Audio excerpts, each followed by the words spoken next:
Sir చెప్పినట్టు I live with my parents. నా పేరెంట్స్తోనే ఉంటున్నాను. నేను అవుట్ సైడ్ ఫర్ 10 years.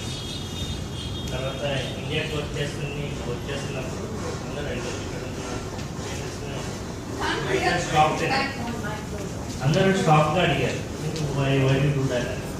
కానీ అది నాకు నార్మల్ అనిపిస్తుంది, నాకు ఏ విధంగా ఆలోచన రాలేదు. అండ్ ఐ జస్ట్ ఇంకోటి ఇబ్బంది నాకు చాలా పడ్డాయి.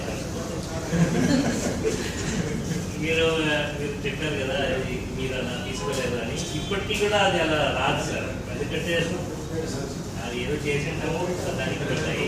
అదే సిచ్యువేషన్ ఒకటి గుర్తొచ్చింది. ఎందుకంటే August 15 అనుకుంటా స్క్వేర్ అంతా జరిగింది.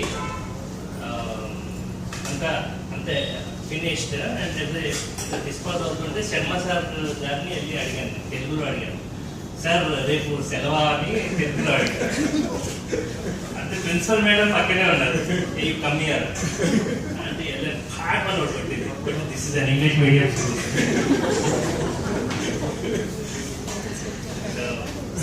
Because all these experiences, and thank you all for making our lives and whatever we are here. So, thank you.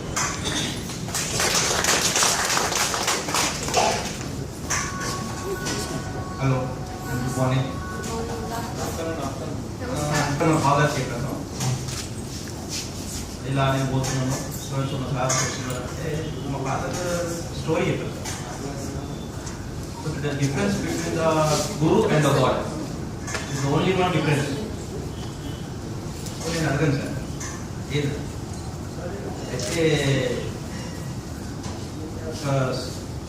Teacher ఈ స్టూడెంట్ అడుగుతాడు, sir I want to meet God. సరే so అర్థం చేస్తాడు దేవుడు కలు అంటే స్టూడెంట్ పోయి కాలుముతారు, నాకు పలుకుతారు. సరే అని దేవుడు టీచర్ లేకపోతే టీచర్ అంటాడు నాదెందుకు దేవుడు పెద్దడు ఇక్కడ అంటే లేదు అంటే కన్ఫ్యూజ్ అయిపోతాడు స్టూడెంట్ ఏందని అంటే అడుగుతాడు, నువ్వు చెప్పు దేవుడు ఏంటంటే చెప్తాడు ఏదని. ఫస్ట్ నా దగ్గర వస్తే నువ్వు ఏమేమి పాపాలు చేసావో అది నేను కౌంట్ చేసి నీకు ఇస్తాను. అదే టీచర్ దగ్గర పోతే ఏమేమి పాపాలు చేసావో అది సరిదిద్ది నా దగ్గర పంపిస్తుంది.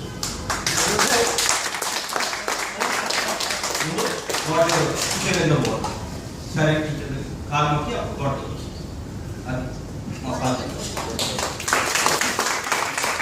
ఇంకా సార్ మీరు నా దగ్గర వచ్చారనుకుంటారు మీ సేవా పేపర్ నా దగ్గర. అంటే నేను అంతా తెలుగులోనే ఉంటుంది దాంట్లో మొత్తం. నేను చదువుతాను రాస్తాను కదా, నా కస్టమర్స్ అడుగుతారు సార్ అవును ఎట్లా, అప్పుడు మీరే గుర్తు.